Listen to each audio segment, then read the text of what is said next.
तेरे कवन कवन गुण कह कह गावां, तू साहिब गुणी निधाना। तुमरी महिमा बरन ना साकूं, तू ठाकुर ऊच भगवाना। तुमरी महिमा बरन न साकूं, तू ठाकुर ऊच भगवाना। जगत गुरु धन धन धन धन साहिब श्री गुरु नानक देव जी महाराज पातशाह जी दे पावन मुखारबिंद तो उचारण जपजी साहिब की पावन बाणी के विचार नाल असी सांझ पा रहे हाँ। अज 19वीं पौड़ी तो विचार आरंभ हो रही है। विचार आरंभ करने तो पहला बहुत ही प्यार सहित रस पिन्नी आवाज़ विच फतेह बुलाओ जी। वाहिगुरू जी का खालसा वाहिगुरू जी की फतेह। गुरु नानक साहब जी ने जगत नूं एक मनोरथ दिता सचियार होने का। किवें सचियारा होई है, किवें कूड़ा टुटे पाल, झूठ की दीवार किवें टुटे सी, सचियार किवें बणीए, इहदा इक्को एक साधन है, हुक्म रजाई चलना नानक लिखिया नाल। हे नानक, जदों तो सृष्टि बनी उदों तो यह नियम नाल ही तुरों ही लिखिया आ रहा है कि रजाई की रजा विच चलण नाल ही सचियार हो सकीदा है। जदों कोई सचियार हो जाता है उन्हें समझ पै जाती है कि मैं प्रभु का अंत नहीं पा सकता, उसका रूप हो सकता हाँ। प्रभु का अंत पाना दूर, उसकी कुदरत का भी अंत नहीं पाया जा सकता। उसकी कुदरत भी अनंत बेअंत है। ते नालों एक गल होर सिखदा है, जे कुदरत अनंत है, कुदरत दे विच चीज़ां गुण अनंत ने ते अनंत संभावना है उन्होंने पाण दी भी, फिर वो सिख थोड़ विता नहीं हुंदा, रजीवा हुंदा दी जिंदगी च। और कुदरत का जिक्र करदियां अज गुरु नानक साहब साडे जीवां ते मेहर कर रहे हैं। असंख नाम असंख थां, असंख मैंने जिहदी संख्या ही नहीं, गिणती नहीं हो सकती। अनेक ही नाम ने, जिन्ने भी नाम ने, जिन्नियां चीज़ां ने असीं उहदे नाम रखे ने, ਉਹਦੀ ਵੱਖਰੀ ਪਛਾਣ ਵਾਸਤੇ ਅਸੀਂ ਇੱਕ ਨਾਮ ਦੇ ਦਿੱਤਾ। ਪਸ਼ੂਆਂ ਦੇ ਨਾਮ, ਪੰਛੀਆਂ ਦੇ ਨਾਮ, ਆਦਮੀਆਂ ਔਰਤਾਂ ਦੇ ਨਾਮ, ਬੱਚਿਆਂ ਦੇ ਨਾਮ। ਇਸ ਧਰਤੀ ਤੇ ਹਰ ਪੇੜ ਪੌਦੇ ਫਲ ਰੁੱਖ ਆਦਿਕ ਦੇ ਨਾਮ ਅਸੀਂ ਰੱਖੇ। ਆਸਮਾਨ ਦੇ ਵਿੱਚ ਲੱਖਾਂ ਕਰੋੜਾਂ ਅਰਬਾਂ ਤਾਰੇ ਅਸੀਂ ਦੇਖੇ, ਉਹਨਾਂ ਤਾਰਿਆਂ ਦੇ ਨਾਮ ਅਸੀਂ ਆਪਣੇ ਹਿਸਾਬ ਨਾਲ ਰੱਖ ਲਏ। ਪਰ ਜਿਹੜੇ ਅਜੇ ਦੇਖੇ ਹੀ ਨਹੀਂ ਅਸੀਂ, ਲਗਭਗ 1.5 ਲੱਖ ਮਿਲੀਅਨ ਸੂਰਜਾਂ ਦੇ ਵਿੱਚੋਂ ਸਾਡਾ ਇੱਕ ਸੂਰਜ ਮੰਡਲ ਹੈ ਤੇ ਉਹਨਾਂ ਨੂੰ ਅਸੀਂ ਦੇਖਿਆ ਵੀ ਨਹੀਂ ਤੇ ਉਹਨਾਂ ਦੇ ਨਾਮ ਹੀ ਨਹੀਂ ਰੱਖੇ। ਬਹੁਤ ਸਾਰੇ ਰੱਖੇ ਨੇ, ਬਹੁਤ ਸਾਰੇ ਨਹੀਂ ਰੱਖੇ ਅਸੀਂ। ਜਿੰਨੀਆਂ ਚੀਜ਼ਾਂ ਨਜ਼ਰ ਆ ਰਹੀਆਂ ਨੇ ਉਹਨਾਂ ਦੇ ਨਾਮ ਰੱਖ ਲਏ। ਅਜੇ ਤੇ ਇਸ ਤੋਂ ਅਨੰਤ ਹੋਰ ਚੀਜ਼ਾਂ ਹੋਣਗੀਆਂ ਜਿਨ੍ਹਾਂ ਦੇ ਨਾਮ ਨਹੀਂ ਰੱਖੇ। ਅਸੰਖ ਨਾਮ ਅਸੰਖ ਥਾਮ, ਥਾਵਾਂ ਵੀ ਅਸੰਖ ਨੇ, ਇੱਕ ਥਾਂ ਨਹੀਂ, ਇੰਨੀਆਂ ਥਾਵਾਂ ਨੇ ਸਾਰੀ ਧਰਤੀ ਵਿੱਚ। ਚੱਪੇ ਚੱਪੇ ਤੇ ਹਰ ਥਾਂ ਦਾ ਇੱਕ ਨਾਮ ਹੈ, ਇੱਕ ਗਲੀ, ਇੱਕ ਮੁਹੱਲਾ, ਇੱਕ ਸ਼ਹਿਰ, ਇੱਕ ਘਰ, ਹਰ ਇੱਕ ਚੀਜ਼ ਦਾ। ਫਿਰ ਥਾਵਾਂ ਸਿਰਫ ਧਰਤੀ ਤੇ ਹੀ ਨਹੀਂ, ਜਿਸ ਥਾਂ ਤੋਂ ਸੂਰਜ ਨਿਕਲ ਗਿਆ, ਜਿਸ ਥਾਂ ਤੋਂ ਧਰਤੀ ਗੁਜ਼ਰ ਗਈ, ਜਿਸ ਥਾਂ ਤੋਂ ਚੰਦਰਮਾ ਗੁਜ਼ਰ ਗਿਆ, ਉਹ ਵੀ ਇੱਕ ਥਾਂ ਹੈ। ਤੇ ਕਿਹੜੀ ਕਿਹੜੀ ਥਾਂ ਦਾ ਅੰਤ ਪਾਵਾਂਗੇ? ਅਨੇਕਾਂ ਥਾਵਾਂ, ਅਸੰਖ ਥਾਂ। ਗੁਰਬਾਣੀ ਦੇ ਵਿੱਚ ਇੱਕ ਵਚਨ ਵਾਸਤੇ ਨਾਉ ਦੇ ਊੜੇ ਨੂੰ ਔਂਕੜ ਆ ਜਾਂਦੀ ਕਈ ਥਾਵਾਂ ਤੇ ਬਹੁਵਚਨ ਬਣਾਉਣ ਦੇ ਲਈ ਊੜੇ ਦੀ ਔਂਕੜ ਹਟਾ ਕੇ ਵਾਵਾ ਲਾ ਦਿੱਤਾ ਜਾਂਦਾ ਹੈ। ਜਿਵੇਂ ਨਾਉ ਇੱਕ ਨਾਮ, ਨਾਮ ਬਹੁਤੇ ਨਾਮ, ਥਾਉ ਇੱਕ ਥਾਂ, ਥਾਮ ਬਹੁਤੇ ਥਾਮ, ਪਾਉ ਇੱਕ ਪੈਰ, ਪਾਮ ਚਾਰ, ਪਾਮ ਦੋਏ ਸਿੰਘ ਬਹੁਤੇ ਪੈਰ। ਇਸ ਤਰ੍ਹਾਂ ਗੁਰਬਾਣੀ 'ਚ ਬਹੁਤ ਥਾਵਾਂ 'ਤੇ ਆਉਂਦਾ ਹੈ। ਇੱਥੇ ਅਸੰਖਾਂ ਦੀ ਗੱਲ ਚੱਲ ਰਹੀ ਹੈ, ਇਸ ਕਰਕੇ ਅਸੰਖ ਨਾਮ ਅਸੰਖ ਥਾਮ। ਅਸੰਖਾ ਹੀ ਨਾਮ ਨੇ, ਅਸੰਖਾ ਹੀ ਥਾਵਾਂ ਨੇ। ਉਹਨਾਂ ਥਾਵਾਂ ਦਾ ਵੀ ਅੰਤ ਨਹੀਂ। ਜਿੱਥੋਂ ਸੂਰਜ ਲੰਘ ਗਏ, ਜਿੱਥੋਂ ਚੰਦਰਮਾ ਧਰਤੀਆਂ ਲੰਘ ਗਈਆਂ, ਜਿੱਥੋਂ ਗ੍ਰਹਿ ਨਛੱਤਰ ਲੰਘ ਗਏ, ਜਿੱਥੇ ਜਿਸ ਦਾਇਰੇ, ਜਿਸ ਚੱਕਰ, ਜਿਸ ਰਸਤੇ ਤੇ ਇਹ ਅਨੇਕਾਂ ਖੰਡ ਮੰਡਲ ਬ੍ਰਹਿਮੰਡ ਘੁੰਮ ਰਹੇ ਨੇ, ਉਹਨਾਂ ਥਾਵਾਂ ਦਾ ਕੌਣ ਅੰਤ ਪਾ ਸਕਦਾ ਹੈ? ਅਗੰਮ ਅਗੰਮ ਅਸੰਖ ਲੋ, ਉਹ ਥਾਵਾਂ ਤੇ ਉਹ ਲੋਕ, ਉਹ ਖੰਡ ਬ੍ਰਹਿਮੰਡ ਜਿਨ੍ਹਾਂ ਤੱਕ ਪਹੁੰਚ ਹੀ ਨਹੀਂ ਹੋ ਸਕਦੀ। ਅਗੰਮ ਇਹ ਸੰਸਕ੍ਰਿਤ ਦਾ ਸ਼ਬਦ ਹੈ ਗਮਯ। ਗਮਯ ਮੈਨੇ ਗਮਨ ਕਰਨਾ, ਜਾਣਾ। ਅੱਗੇ ਲੱਗ ਗਿਆ ਐੜਾ ਅਗੰਮ, ਜਿੱਥੇ ਤੱਕ ਜਾਇਆ ਨਾ ਜਾ ਸਕੇ। ਲੱਖਾਂ ਕਰੋੜਾਂ ਅਰਬਾਂ ਪ੍ਰਕਾਸ਼ ਵਰੇ ਦੂਰ, ਮਿਲੀਅਨ ਟ੍ਰਿਲੀਅਨ ਲਾਈਟਸ ਈਅਰ ਦੂਰ ਜਿਹੜੇ ਖੰਡ ਮੰਡਲ ਬ੍ਰਹਿਮੰਡ ਨੇ, ਉਹਨਾਂ ਤੱਕ ਇਨਸਾਨ ਪਹੁੰਚ ਨਹੀਂ ਸਕਦਾ। ਉਮਰ ਹੀ 70-80 ਸਾਲ, 100 ਸਾਲ ਦੀ, ਕਿਵੇਂ ਪਹੁੰਚੇਗਾ? ਜਿਹੜਾ ਤਾਰਾ ਅੱਜ ਅਸੀਂ ਰਾਤ ਨੂੰ ਚਮਕਦਾ ਦੇਖ ਰਹੇ ਹਾਂ, ਕੀ ਪਤਾ 4 ਅਰਬ ਸਾਲ ਪਹਿਲਾਂ ਇਹਦੀ ਮੌਤ ਹੋ ਚੁੱਕੀ ਹੋਵੇ। 4 ਅਰਬ ਸਾਲ ਜਦੋਂ ਮੌਤ ਹੋਈ, ਉਦੋਂ ਉਹਦੀ ਆਖਰੀ ਰੋਸ਼ਨੀ ਦੀ ਕਿਰਨ ਚੱਲੀ। ਉਸ ਕਿਰਨ ਨੂੰ ਧਰਤੀ ਤੇ ਪਹੁੰਚਦਿਆਂ 4 ਅਰਬ ਸਾਲ ਲੱਗੇ। ਜਿਹੜਾ ਅੱਜ ਅਸੀਂ ਤਾਰਾ ਚਮਕਦਾ ਦੇਖਦੇ ਹਾਂ, ਹੋ ਸਕਦਾ ਸਿਰਫ ਉਹਦੀ ਰੋਸ਼ਨੀ ਬਚੀ ਹੋਵੇ, 4 ਅਰਬ ਸਾਲ ਪਹਿਲਾਂ ਮਰ ਚੁੱਕਿਆ ਹੋਵੇ। ਉਹਦੀ ਰੋਸ਼ਨੀ ਨੂੰ ਪਹੁੰਚਦਿਆਂ 4 ਅਰਬ ਸਾਲ ਲੱਗ ਗਏ। ਅਸੀਂ ਕਹਿੰਦੇ ਸੂਰਜ ਬੜਾ ਨੇੜੇ ਹੈ, ਧਰਤੀ ਤੋਂ 15 ਕਰੋੜ ਕਿਲੋਮੀਟਰ ਦੂਰ ਹੈ, ਤੇ ਪ੍ਰਕਾਸ਼ ਦੀ ਰਫ਼ਤਾਰ 1 ਸੈਕਿੰਡ ਦੇ ਵਿੱਚ 3 ਲੱਖ ਕਿਲੋਮੀਟਰ ਰੋਸ਼ਨੀ ਚਲੀ ਜਾਂਦੀ ਹੈ, ਤੇ ਸੂਰਜ ਦੀ ਰੋਸ਼ਨੀ 15 ਕਿਲੋਮੀਟਰ ਦੂਰ ਹੈ। 8.5 ਮਿੰਟ ਲੱਗ ਜਾਂਦੇ ਨੇ ਸੂਰਜ ਦੀ ਕਿਰਨ ਨੂੰ ਜ਼ਮੀਨ ਤੇ ਆਉਣ ਤੱਕ। ਸਾਰਾ ਜੋਤਿਸ਼ ਸ਼ਾਸਤਰ ਹੀ ਝੂਠਾ ਪੈ ਜਾਂਦਾ ਹੈ, ਕਿਹੜਾ ਗ੍ਰਹਿ ਕਿਸ ਟਾਈਮ ਤੇ ਕਿਹੜੇ ਸਥਾਨ ਤੇ ਹੈ, ਪਰ ਉਹਦੀ ਰੋਸ਼ਨੀ ਧਰਤੀ ਤੇ ਆਉਂਦਿਆਂ ਕਈ ਮਿੰਟ ਕਈ ਘੰਟੇ ਲੱਗ ਜਾਂਦੇ ਨੇ। ਉਹ ਗ੍ਰਹਿ ਉੱਥੇ ਹੈ ਹੀ ਨਹੀਂ, ਝੂਠ ਦੇ ਬੇਸ ਤੇ ਜੋਤਿਸ਼ ਖੜਾ ਹੈ। ਕਿੱਥੇ ਸੈਟਰਨ, ਕਿੱਥੇ ਨੈਪਚੂਨ, ਕਿੱਥੇ ਜੁਪੀਟਰ, ਔਰ ਜਿਹੜੀ ਅੱਜ ਅਸੀਂ ਕਹਿ ਰਹੇ ਹਾਂ ਵੀ ਉਸ ਥਾਂ ਤੇ ਖੜਾ ਹੈ, ਉੱਥੋਂ ਤੋਂ ਕਿੰਨੇ ਹੀ ਅੱਗੇ ਨਿਕਲ ਗਿਆ। ਸਿਰਫ ਰੋਸ਼ਨੀ ਉੱਥੋਂ ਆ ਰਹੀ, ਕਈ ਘੰਟੇ ਪਹਿਲਾਂ ਉਹਦੇ ਰਸਤਾ ਬਦਲ ਲਿਆ। ਕਿੱਡਾ ਵੱਡਾ ਝੂਠ ਹੈ। ਅਗੰਮ ਜਿੱਥੇ ਤੱਕ ਪਹੁੰਚ ਨਹੀਂ ਹੋ ਸਕਦੀ ਮਨੁੱਖ ਦੀ, ਟ੍ਰਿਲੀਅਨ ਲਾਈਟਸ ਈਅਰ ਦੂਰ, ਜਿਹਦੇ ਲਈ ਮਨੁੱਖ ਨੂੰ ਅਰਬਾਂ ਖਰਬਾਂ ਸਾਲਾਂ ਦੀ ਉਮਰ ਚਾਹੀਦੀ ਉੱਥੇ ਪਹੁੰਚਣ ਦੇ ਲਈ, ਉਹ ਵੀ ਰੋਸ਼ਨੀ ਦੀ ਰਫ਼ਤਾਰ ਦੇ ਨਾਲ 1 ਸੈਕਿੰਡ 'ਚ 3 ਲੱਖ ਕਿਲੋਮੀਟਰ ਸਫ਼ਰ ਕਰੇ ਤਾਂ ਪਹੁੰਚ ਸਕਦਾ ਹੈ। ਅਰਬਾਂ ਖਰਬਾਂ ਸਾਲ ਲਾ ਕੇ, ਉਮਰ ਤੇ 70-80 ਸਾਲ, 100 ਸਾਲ। ਉਹ ਥਾਵਾਂ ਜਿਹੜੀਆਂ ਅਪਹੁੰਚ ਨੇ, ਅਸੰਖਾ ਹੀ ਨੇ, ਅਸੰਖਾਂ ਲੋਕ ਨੇ, ਅਸੰਖਾ ਹੀ ਖੰਡ ਮੰਡਲ, ਧਰਤੀਆਂ, ਗ੍ਰਹਿ ਨਛੱਤਰ ਹਨ। ਅਗੰਮ ਅਸੰਖ ਲੋ। ਕਹਿਣਾ ਤੇ ਬੜਾ ਸੁੱਖ ਹੈ, ਅਸੰਖ ਕਹੈ ਸਿਰ ਭਾਰ ਹੋਏ। ਅਸੰਖ ਕਹਿਣਾ ਵੀ ਸਿਰ ਤੇ ਭਾਰ ਹੈ। ਅਸੰਖ ਸ਼ਬਦ ਹੈ ਛੋਟਾ ਜਿਹਾ, ਬੜਾ ਭਾਰ ਹੈ, ਇਹਦਾ ਤੇ ਅੰਤ ਹੀ ਨਹੀਂ। ਇਨਫਿਨਿਟੀ, ਅਨੰਤ, ਜਿਹਦਾ ਪਾਰਲਾ ਨਹੀਂ ਹੈ। ਤੇ ਦੂਜਾ ਅਰਥ ਅਸੰਖ ਕਹੈ ਸਿਰ ਭਾਰ ਹੋਏ। ਸਿਰ ਭਾਰ ਹੋ ਕੇ ਵੀ ਕੋਈ ਸੰਖ ਕਵੇ, ਸਿਰ ਦੇ ਜ਼ੋਰ ਨਾਲ, ਦਿਮਾਗ ਦੇ ਤਾਕਤ ਨਾਲ ਵੀ ਸੰਖ ਕਹੇ, ਤਾਂ ਵੀ ਉਹ ਸੰਖ ਦੀ ਮਿਣਤੀ ਕੀਤੀ ਨਹੀਂ ਜਾ ਸਕਦੀ, ਸੰਖਿਆ ਤੋਂ ਹੀ ਪਰੇ ਹੈ। ਅੱਖਰੀ ਨਾਮ ਅੱਖਰੀ ਸਾਲਾ, ਪਰ ਫਿਰ ਵੀ ਅੱਖਰਾਂ ਦੇ ਨਾਲ ਉਹ ਨਾਮ ਅਸੀਂ ਰੱਖ ਲਏ, ਸਲਾਹ ਕਰ ਲਈ। ਅੱਖਰਾਂ ਨਾਲ ਹੀ ਅਸੀਂ ਰੱਬ ਦਾ ਨਾਮ, ਅੱਖਰਾਂ ਨਾਲ ਰੱਬ ਦੀ ਸਿਫਤ, ਅੱਖਰਾਂ ਦੇ ਨਾਲ ਹੀ ਅਸੀਂ ਸੰਸਾਰੀ ਜੀਵਾਂ ਦੇ ਨਾਮ ਰੱਖੇ। ਅੱਖਰਾਂ ਦੀ ਲੋੜ ਪਈ ਉਹਨਾਂ ਨੂੰ ਪਛਾਣ ਦੇਣ ਵਾਸਤੇ, ਸਿਫਤ ਸਲਾਹ ਕਰਨ ਵਾਸਤੇ, ਸੁੱਖ ਦੁੱਖ ਵਾਸਤੇ ਅੱਖਰਾਂ ਦੀ ਲੋੜ ਪਈ। ਇੱਕ ਭਾਸ਼ਾ ਹੈ ਜਿਹਨੇ ਮਨੁੱਖ ਨੂੰ ਪਸ਼ੂ ਜਗਤ ਤੋਂ ਉੱਚਾ ਕੀਤਾ ਹੋਇਆ ਹੈ, ਵੱਖ ਕੀਤਾ ਹੋਇਆ ਹੈ। ਭਾਸ਼ਾ ਦੇ ਨਾਲ ਉਹ ਆਪਣੇ ਸੁੱਖ ਦੁੱਖ ਸਾਂਝੇ ਕਰਦਾ ਹੈ ਦੂਜੇ ਦੇ ਨਾਲ, ਲਿਖ ਕੇ ਆਪਣੀਆਂ ਪੀੜ੍ਹੀਆਂ ਵਾਸਤੇ ਧਰ ਜਾਂਦਾ ਹੈ ਕਿ ਜੋ ਮੈਂ ਤਜਰਬਾ ਕੀਤਾ ਹੈ, ਜੋ ਮੈਂ ਅਰਨ ਕੀਤਾ ਹੈ, ਮੈਂ ਆਪਣਾ ਅਨੁਭਵ ਲਿਖ ਚੱਲਿਆ, ਇਹਦੇ ਆਧਾਰ ਤੇ ਤੁਸੀਂ ਅੱਗੋਂ ਇੱਥੋਂ ਸਰਚ ਸ਼ੁਰੂ ਕਰ ਦਿਓ, ਅੱਗੋਂ ਖੋਜ ਸ਼ੁਰੂ ਕਰ ਦਿਓ। ਤੁਹਾਨੂੰ ਨਵੇਂ ਸਿਰੋਂ ਕਰਨ ਦੀ ਲੋੜ ਨਹੀਂ ਪਏਗੀ, ਮੈਂ ਅੱਖਰਾਂ ਨਾਲ ਲਿਖ ਕੇ ਰੱਖ ਜਾਵਾਂਗਾ। ਇਹ 2 ਚੀਜ਼ਾਂ ਨੇ ਸਾਨੂੰ ਪਸ਼ੂ ਜਗਤ ਤੋਂ ਅਲੱਗ ਕੀਤਾ ਹੈ। ਇੱਕ ਸ਼ਬਦਾਵਲੀ ਤੇ ਦੂਸਰਾ ਗਿਆਨ। ਜਿਹੜਾ ਅਸੀਂ ਬੋਲਦੇ ਹਾਂ, ਸਾਡੀ ਬੋਲਬਾਣੀ, ਸਾਡਾ ਗਿਆਨ, ਇਹ ਸਾਨੂੰ ਅਲੱਗ ਕਰਦਾ ਹੈ। ਸਾਡਾ ਦਿਮਾਗ ਵਿਕਸਿਤ ਹੋਇਆ, ਸਾਡੇ ਕੋਲ ਸ਼ਬਦਾਵਲੀ ਹੈ ਜਿਹਦੇ ਨਾਲ ਅਸੀਂ ਨਾਮ ਰੱਖ ਲਏ ਚੀਜ਼ਾਂ ਦੇ, ਸਿਫਤ ਸਲਾਹ ਕੀਤੀ, ਸੁੱਖ ਦੁੱਖ। ਤੇ ਅੱਖਰਾਂ ਦੇ ਨਾਲ ਹੀ ਰੱਬ ਦੀ ਸਿਫਤ ਹੋਏਗੀ, ਉਹਦੀ ਸਿਫਤ ਕਰਨੀ ਹੈ, ਉਹਦਾ ਨਾਮ ਤੇ ਰੱਖਣਾ ਪਏਗਾ ਨਾ। ਤੇ ਜਿਹੋ ਜਿਹੇ ਰੱਬ ਦੇ ਗੁਣ ਦੇਖੇ ਉਹ ਜਿਹੇ ਨਾਮ ਰੱਖ ਲਏ। ਕਿਰਤਮ ਨਾਮ ਕਥੇ ਤੇਰੀ ਜੇਬਾ, ਜਿਹੜੀ ਕਿਰਤ ਦੇਖੀ ਉਹ ਨਾਮ ਰੱਖੀ ਚਲੇ ਗਏ। ਅੱਖਰਾਂ ਨਾਲ ਹੀ ਸਿਫਤ ਸਲਾਹ। ਐ ਜੀਵ ਤੂੰ ਵੀ ਇਹਨਾਂ ਅੱਖਰਾਂ ਦੇ ਨਾਲ ਸਿਫਤ ਕਰਿਆ ਕਰ, ਰੱਬ ਦੀ ਕਰ ਜਿਹੜਾ ਸਾਰਿਆਂ 'ਚ ਬੈਠਾ, ਸਾਰਿਆਂ ਦੀ ਹੋ ਜਾਏਗੀ। ਅੱਖਰੀ ਗਿਆਨ ਗੀਤ ਗੁਣ ਗਾ। ਅੱਖਰਾਂ ਦੇ ਨਾਲ ਹੀ ਗਿਆਨ ਇਕੱਠਾ ਹੋ ਸਕਦਾ ਹੈ, ਗਿਆਨ ਹਾਸਲ ਕੀਤਾ ਜਾ ਸਕਦਾ ਹੈ। ਅੱਖਰਾਂ ਦੇ ਨਾਲ ਹੀ ਰੱਬੀ ਗੁਣਾਂ ਦਾ ਗਾ ਪਾਇਆ ਜਾ ਸਕਦਾ ਹੈ, ਗੁਣਾਂ ਦੇ ਗੀਤ ਗਾਏ ਜਾ ਸਕਦੇ ਨੇ, ਗੁਣਾਂ ਦੇ ਨਾਲ ਸਾਂਝ ਪਾਈ ਜਾ ਸਕਦੀ ਹੈ। ਅੱਖਰਾਂ ਦੇ ਨਾਲ ਗਿਆਨ, ਅੱਖਰਾਂ ਨਾਲ ਮਿਲਣਾ ਹੈ। ਜਿਸ ਬੱਚੇ ਨੇ ਡਿਗਰੀ ਲੈਣੀ ਹੈ ਡਾਕਟਰ ਦੀ, MBBS ਉਹਨੇ ਬਣਨਾ ਹੈ, ਉਹਨੂੰ ਅੱਖਰਾਂ ਰਾਹੀਂ ਗਿਆਨ ਲੈਣਾ ਪਏਗਾ। ਘਰੇ ਬੈਠ ਕੇ ਉਹ ਡਾਕਟਰ ਨਹੀਂ ਬਣ ਸਕਦਾ। ਜਿਹਨੇ ਇੰਜੀਨੀਅਰ ਬਣਨਾ ਹੈ ਉਹਨੂੰ ਕੁਝ ਸਿੱਖਣਾ ਪਏਗਾ ਅੱਖਰਾਂ ਦੇ ਰਾਹੀਂ। ਅੱਖਰ ਉਹਨੂੰ ਗਿਆਨ ਦੇਣਗੇ।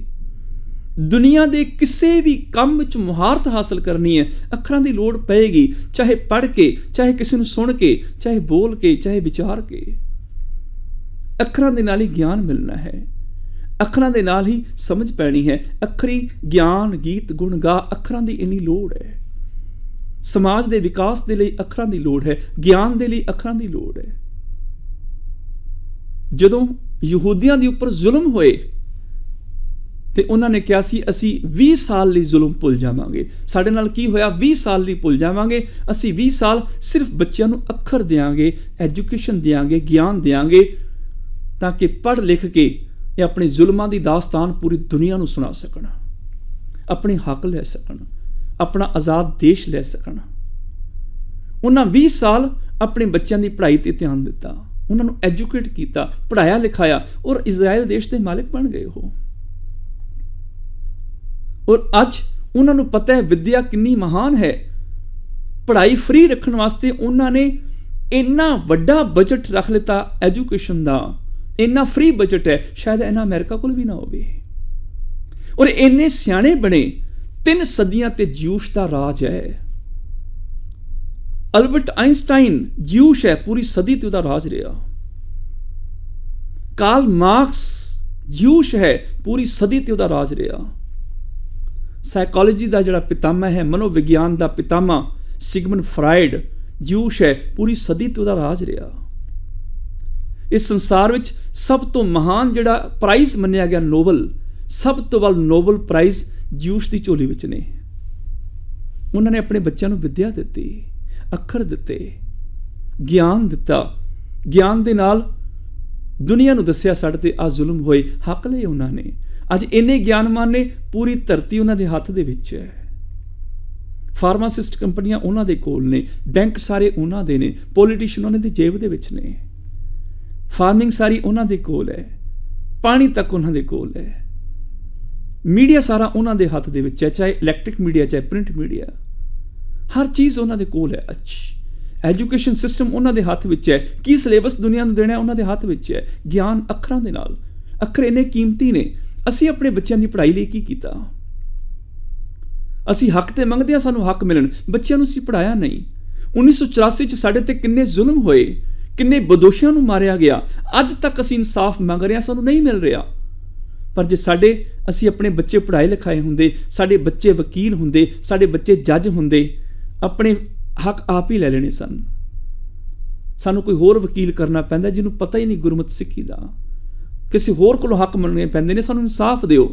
ਅਮੀਰ ਲੋਕ ਪੈਸਾ ਚੜਾ ਕੇ, ਰਾਜਨੀਤਿਕ ਪਾਰਟੀਆਂ ਪੈਸਾ ਚੜਾ ਕੇ ਸਾਡੇ ਹੱਕ ਖੋਹ ਲੈਂਦੀਆਂ ਨੇ, ਇਨਸਾਫ ਗਲਤ ਕਰ ਦਿੰਦੀਆਂ ਨੇ। ਜੇ ਸਾਡੇ ਆਪਣੇ ਬੱਚੇ ਪੜ੍ਹ ਲਿਖ ਕੇ ਵਕੀਲ, ਜੱਜ ਆਦਿਕ ਬਣੇ ਹੁੰਦੇ, ਅੱਜ ਅਸੀਂ ਆਪਣੇ ਹੱਕ ਆਪ ਹੀ ਲੈ ਲੈਣੇ ਸਨ। ਜੇ ਸਾਡੇ ਬੱਚੇ ਪੜ੍ਹ ਲਿਖ ਕੇ ਸਾਡੀ ਸੰਸਦ ਵਿੱਚ ਚਲੇ ਜਾਂਦੇ, ਉੱਥੇ ਜਾ ਕੇ ਮਤੇ ਪਾਸ ਕਰਦੇ ਆਪਣੇ ਹੱਕ ਦੇ ਵਿੱਚ, ਆਪਣੇ ਪੰਜਾਬ ਦੇ ਪਾਣੀਆਂ ਦੇ ਲਈ, ਆਪਣੇ ਹੱਕਾਂ ਦੇ ਲਈ, ਆਪਣੀ ਰਾਜਧਾਨੀ ਦੇ ਲਈ, ਆਪਣੀ ਪੰਜਾਬੀ ਬੋਲੀ ਦੇ ਲਈ, ਤੇ ਕੀ ਨਹੀਂ ਸੀ ਹੋ ਸਕਦਾ। ਸਾਡੇ ਵਿੱਚੋਂ ਕੁਝ ਗਏ, ਪਰ ਉੱਥੇ ਜਾ ਕੇ ਆਪਣੇ ਹੱਕਾਂ ਨੂੰ ਭੁੱਲ ਗਏ, ਵਿਕ ਗਏ। ਐਸੇ ਵੀ ਨੇ। ਜੇ ਅਸੀਂ ਅੱਖਰਾਂ ਨੂੰ ਪੜ੍ਹ ਕੇ ਅਸੀਂ ਉਸ ਪੋਸਟਾਂ ਤੇ ਪਹੁੰਚ ਜਾਈਏ ਜਿਹੜੇ ਇਨਸਾਫ ਕਰਨ ਵਾਲੇ ਨੇ, ਜੇ ਅਸੀਂ ਖੁਦ ਇਨਸਾਫ ਕਰਨ ਵਾਲੇ ਬਣ ਜਾਂਦੇ, ਖੁਦ ਜੱਜ ਹੋ ਜਾਂਦੇ, ਸਾਨੂੰ ਇਨਸਾਫ ਮਿਲ ਜਾਣਾ ਸੀ। ਸਾਡੇ ਕੋਲ ਕਿੰਨਾ ਕੁ ਬਜਟ ਹੈ? ਜੇ ਕਿਤੇ ਅਸੀਂ ਆਪਣੇ ਬਜਟ ਵਿੱਚੋਂ ਸਿਰਫ 2-3% ਅਸੀਂ ਵਿਆਜ ਲੈ ਕੇ ਬੱਚਿਆਂ ਨੂੰ ਲੋਨ ਦੇ ਦਈਏ ਪੜ੍ਹਾਈ ਵਾਸਤੇ, ਤੇ ਸਾਡੇ ਬੱਚੇ ਵੀ ਪੜ੍ਹ ਲਿਖ ਜਾਣ, ਡਾਕਟਰ, ਵਕੀਲ, ਇੰਜੀਨੀਅਰ ਹੋ ਜਾਣ, ਸਾਇੰਟਿਸਟ ਹੋ ਜਾਣ। ਅੱਖਰੀ ਗਿਆਨ ਗੀਤ ਗੁਣ ਗਾ, ਅੱਖਰਾਂ ਨਾਲ ਗਿਆਨ ਮਿਲਣਾ ਹੈ, ਅੱਖਰਾਂ ਨਾਲ ਰੱਬੀ ਸਿਫਤ ਦੇ ਗੀਤ ਗਾਏ ਜਾਣੇ ਨੇ, ਅੱਖਰਾਂ ਨਾਲ ਹੀ ਗੁਣਾਂ ਦੀ ਸਾਂਝ ਪਏਗੀ, ਅੱਖਰਾਂ ਨਾਲ ਹੀ ਗੁਣ ਇਕੱਠੇ ਹੋਣਗੇ। ਅੱਖਰੀ ਲਿਖਣ ਬੋਲਣ ਬਾਣ, ਬਾਣ ਮੈਨੇ ਬਾਣੀ ਜਿਹੜੀ ਸੀ ਬੋਲਦੇ ਹਾਂ, ਬੋਲ ਬਚਨ, ਉਹ ਬੋਲ ਅੱਖਰਾਂ ਨਾਲ ਹੀ ਲਿਖੇ ਜਾਣੇ ਨੇ, ਅੱਖਰਾਂ ਨਾਲ ਹੀ ਬੋਲੇ ਜਾਣੇ ਨੇ। ਮੈਂ ਆਪ ਜੀ ਨਾਲ ਵਿਚਾਰ ਕਰ ਰਿਹਾ, ਅੱਖਰ ਹੀ ਬੋਲ ਰਿਹਾ। ਬੋਲਣ ਬਾਣ, ਬਾਣੀ ਬੋਲੀ ਜਾ ਰਹੀ ਹੈ ਤੇ ਅੱਖਰਾਂ ਨਾਲ ਬੋਲੀ ਜਾ ਰਹੀ ਹੈ। ਇਹਨਾਂ ਅੱਖਰਾਂ ਦੀ ਇੱਕ ਤਰਤੀਬ ਹੈ ਜਿਹਦੇ ਨਾਲ ਇੱਕ ਵਿਸ਼ੇਸ਼ ਵਿਚਾਰ ਪੈਦਾ ਹੁੰਦਾ ਹੈ, ਵਿਸ਼ੇਸ਼ ਉਹਦੇ ਅਰਥ ਨਿਕਲਦੇ ਨੇ। ਇਹਨੂੰ ਲਿਖਾਂਗਾ ਵੀ ਤੇ ਅੱਖਰਾਂ 'ਚ ਹੀ ਲਿਖਾਂਗਾ, ਲਿਖਣ ਵਾਸਤੇ ਹੋਰ ਕੋਈ ਤਰਤੀਬ ਨਹੀਂ ਹੈ। ਲਿਖਣਾ ਪਏਗਾ, ਫਿਰ ਉਹਨੂੰ ਬੋਲਣਾ ਵੀ ਤਾਂ ਵੀ ਅੱਖਰਾਂ ਵਿੱਚ। ਅੱਖਰੀ ਲਿਖਣ ਬੋਲਣ ਬਾਣ, ਅੱਖਰਾਂ ਨੂੰ ਲਿਖੋ। ਸਾਨੂੰ ਕਹਿ ਦਿੱਤਾ ਜਾਂਦਾ ਹੈ ਕਿ ਬਾਣੀ ਪੜ੍ਹਨੀ ਜੀ ਬੜੀ ਔਖੀ, ਤੁਸੀਂ ਨਹੀਂ ਪੜ੍ਹ ਸਕਦੇ। ਬਾਣੀ ਪੜ੍ਹਨੀ ਬੜਾ ਔਖਾ ਕੰਮ ਹੈ। ਉਹ ਸਾਡੇ ਲਈ ਛੱਡ ਦਿਓ, ਸਾਨੂੰ ਪੈਸੇ ਦੇ ਜਾਓ, ਮਾਇਆ ਦੇ ਜਾਓ, ਤੁਸੀਂ ਘਰੇ ਜਾਓ, ਅਸੀਂ ਆਪ ਹੀ ਪੜ੍ਹ ਲਵਾਂਗੇ। ਬਾਣੀ ਤੇ ਬੜੀ ਔਖੀ ਪੜ੍ਹਨੀ, ਤੁਸੀਂ ਨਹੀਂ ਪੜ੍ਹ ਸਕਦੇ। ਬੇਅਦਬੀ ਹੋ ਜਾਏਗੀ, ਇਹ ਹੋ ਜਾਏਗਾ।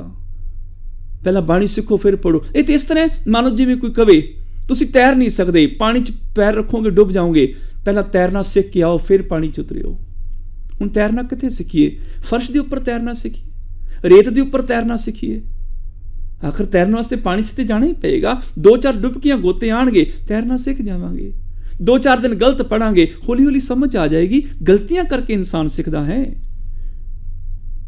ਜੇ ਸਿੱਖਣਾ ਹੀ ਸ਼ੁਰੂ ਨਹੀਂ ਕਰਾਂਗੇ, ਜੇ ਸਾਨੂੰ ਬਚਪਨ ਵਿੱਚ ਟੀਚਰ ਨੇ ਕਿਹਾ ਹੁੰਦਾ ਤੁਸੀਂ ਸਕੂਲ ਨਾ ਆਓ ਜੀ, ਪੜ੍ਹਾਈ ਬੜੀ ਔਖੀ ਹੈ, ਊੜਾ ਐੜਾ ਬੜਾ ਔਖਾ ਹੈ, ABC ਬੜੀ ਔਖੀ ਹੈ, ਫਿਰ ਅਸੀਂ ਪੜ੍ਹ ਲਿਖ ਨਹੀਂ ਸੀ ਸਕਦੇ ਕਦੇ ਵੀ। ਸਾਨੂੰ ਉਹਨਾਂ ਨੇ ਹਿੰਮਤ ਦਿੱਤੀ, ਉਤਸ਼ਾਹ ਦਿੱਤਾ, ਤੁਸੀਂ ਪੜ੍ਹ ਸਕਦੇ ਹੋ, ਆਓ ਤੁਹਾਨੂੰ ਮੈਂ ਪੜ੍ਹਾਵਾਂ। ਗਲਤੀ ਹੋਏਗੀ ਕੋਈ ਗੱਲ ਨਹੀਂ, ਠੀਕ ਕਰ ਲਵਾਂਗੇ। ਤੇ ਜਿਹੜੀ ਅਸੀਂ ਪੰਜਾਬੀ ਪੜ੍ਹੀ ਹੈ, ਉਹੀ ਪੰਜਾਬੀ ਦੇ ਊੜਾ ਐੜਾ ਅੱਖਰ ਉਹੀ ਗੁਰਬਾਣੀ 'ਚ ਨੇ। ਜਿਹੜੀਆਂ ਅਸੀਂ ਲਗਾ ਮਾਤਰਾ ਕੰਨਾ ਸਿਹਾਰੀ ਬੈਰੀ ਪੰਜਾਬੀ 'ਚ ਪੜ੍ਹ ਕੇ ਗਏ ਹਾਂ, ਉਹੀ ਤੇ ਗੁਰਬਾਣੀ ਵਿੱਚ ਨੇ। ਕੀ ਔਖਾ ਹੈ? ਸਾਨੂੰ ਦੱਸਿਆ ਗਿਆ ਔਖਾ ਬੜਾ ਹੈ, ਅਸੀਂ ਟੁੱਟ ਗਏ, ਦੂਰ ਹੋ ਗਏ ਪਾਣੀ ਤੋਂ। ਉਹੀ ਪੰਜਾਬੀ ਹੈ ਜਿਹੜੀ ਅਸੀਂ ਗੁਰਬਾਣੀ 'ਚ ਪੜ੍ਹਦੇ ਹਾਂ। ਊੜਾ ਐੜਾ ਈੜੀ ਸੱਸਾ ਅੱਖਰ ਵੀ ਉਹੀ ਨੇ, ਕੰਨਾ ਸਿਹਾਰੀ ਬਿਆਰੀ ਵੀ ਉਹੀ ਨੇ। ਅਸੀਂ ਕਿਉਂ ਨਹੀਂ ਬਾਣੀ ਪੜ੍ਹ ਸਕਦੇ? 2-4 ਵਾਰ ਗਲਤੀ ਹੋਏਗੀ, ਕਿਸੇ ਚੰਗੇ ਗ੍ਰੰਥੀ ਸਿੰਘ ਤੋਂ, ਚੰਗੇ ਵਿਦਵਾਨ ਤੋਂ ਅਸੀਂ ਬਾਣੀ ਸਿੱਖ ਸਕਦੇ ਹਾਂ। ਸਿੱਖਣੀ ਚਾਹੀਦੀ ਹੈ। ਆਪ ਬਾਣੀ ਪੜ੍ਹ ਕੇ ਵਿਚਾਰੋਗੇ, ਤੁਹਾਨੂੰ ਦੁਨੀਆ ਦੀ ਕੋਈ ਤਾਕਤ ਗੁੰਮਰਾਹ ਨਹੀਂ ਕਰ ਸਕੇਗੀ, ਧੋਖਾ ਨਹੀਂ ਦੇ ਸਕੇਗੀ। ਜੋ ਮੈਂ ਬੋਲ ਰਿਹਾ ਇਹਦੇ ਤੇ ਵੀ ਯਕੀਨ ਨਾ ਕਰੋ।